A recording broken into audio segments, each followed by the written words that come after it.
বাংলাদেশ বেতার খুলনা খবর পড়ছি ইরামণি মণ্ডল। পরিবেশ, বন ও জলবায়ু পরিবর্তন বিষয়ক প্রতিমন্ত্রী ড শেখ ফরিদুল ইসলাম বলেছেন, মোংলা ঘাসিয়াখালী আন্তর্জাতিক নৌচ্যানেলের ভাঙন রোধে পাইলিং বাঁধ নির্মাণ করা হবে। ভাঙন রোধে নতুন করে টেকসই উন্নয়ন পরিকল্পনা গ্রহণ করা হচ্ছে। তিনি গতকাল বাগেরহাটের রামপালে রমজাইপুর এলাকার নদী ভাঙন পরিদর্শন শেষে সাংবাদিকদের সাথে আলাপকালে একথা বলেন। প্রতিমন্ত্রী বলেন, রমজাইপুর গ্রামের অধিকাংশই নদীগর্ভে বিলীন হয়ে গেছে। ড্রেজিংয়ের প্রভাব ছাড়াও আন্তর্জাতিক এই রুটে চলাচলকারী জাহাজের ঢেউ ও জোয়ার ভাটার আঘাতে ভাঙনের সৃষ্টি হচ্ছে। সাধারণ মানুষের নিরাপত্তায় দ্রুত এই ভাঙন রোধ করা প্রয়োজন। পানি উন্নয়ন বোর্ডের নির্বাহী প্রকৌশলী জয়ন্ত পাল ও উপবিভাগীয় প্রকৌশলী মিরাজ মোল্লা এ সময় তার সাথে ছিলেন। প্রধানমন্ত্রীর রাজনৈতিক সহকারী মোহাম্মদ রাশেদ খান বলেছেন, আগামী স্থানীয় সরকার নির্বাচনে বিএনপি একক প্রার্থী নির্বাচন করবে। দলের মধ্যে কেউ কেউ বিদ্রোহী প্রার্থী হতে পারবে না। অবশ্যই দলের কেন্দ্রীয় কমান্ডের সিদ্ধান্ত মানতে হবে। তিনি গতকাল ঝিনাইদহের কালীগঞ্জ উপজেলা পরিষদ মিলনায়তনে সরকারি কর্মকর্তা, বিভিন্ন শিক্ষা প্রতিষ্ঠানের প্রধান, মুক্তিযোদ্ধা, গণমাধ্যম কর্মী, ব্যবসায়ী ও শ্রমিক সংগঠনের নেতাদের সাথে মতবিনিময়কালে প্রধান অতিথির বক্তৃতায় একথা বলেন। মোহাম্মদ রাশেদ খান বলেন, সরকারি অফিসের কর্মকর্তাগণ সেবা প্রদানে সাধারণ মানুষের সঙ্গে অসদাচরণ বা ঘুষ দাবির অভিযোগ উঠলে তার বিরুদ্ধে ব্যবস্থা নেওয়া হবে। তবে কেউ যদি হিংসার বশবর্তী হয়ে মিথ্যা অভিযোগের আশ্রয় নেয় তাহলে তার বিরুদ্ধেও ব্যবস্থা নেওয়া হবে। তিনি এই উপজেলার সকল সরকারি দপ্তরের গেটে অভিযোগ বাক্স স্থাপনের জন্য ইউএনওকে নির্দেশ দেন।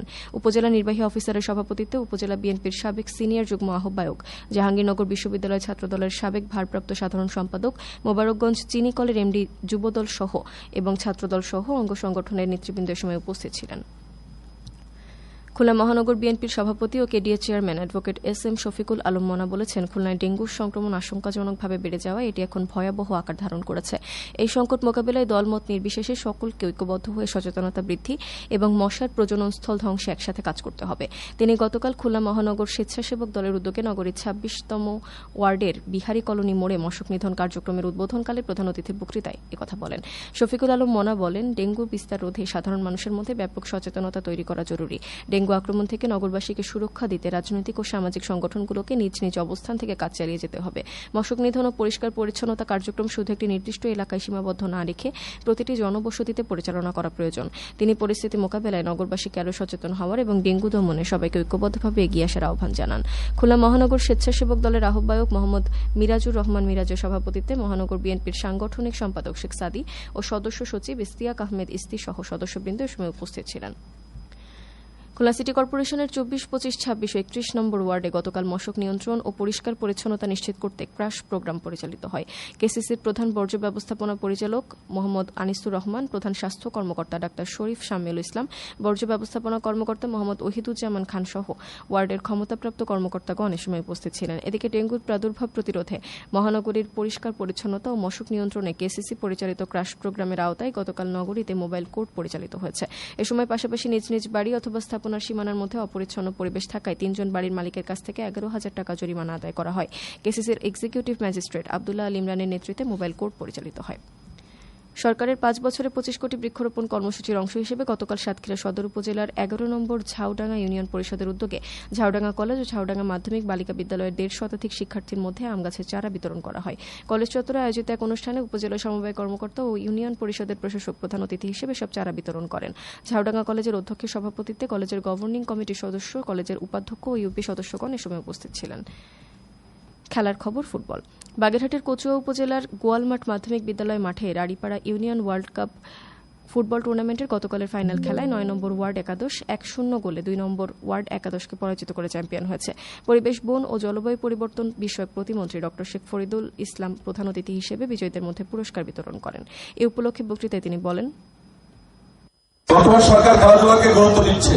ইতিমধ্যেই আমরা ক্রীড়াকে যারা পেশা হিসেবে নিচ্ছে সেই পেশাজীবীদেরকে আমরা কিন্তু মাসিক ভাতা দেওয়া শুরু করেছি এবং বিভিন্ন সুযোগ সুবিধা দিচ্ছি।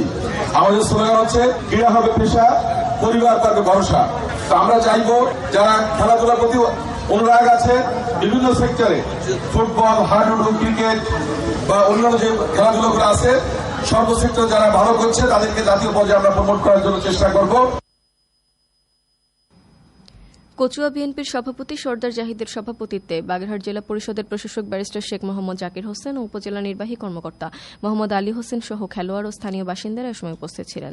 এদিকে মাগুরা মোহাম্মদপুর উপজেলার মোহাম্মদ আব্দুল খালেক মাধ্যমিক বিদ্যালয় মাঠে 4 দলীয় ফুটবল টুর্নামেন্টের গতকালের ফাইনাল খেলায় গোপীনাথপুর যুব সংঘ টাই ব্রেকারে 4-1 গোলে চালিমিয়া স্পোর্টিং ক্লাবকে পরাজিত করে চ্যাম্পিয়ন হয়েছে।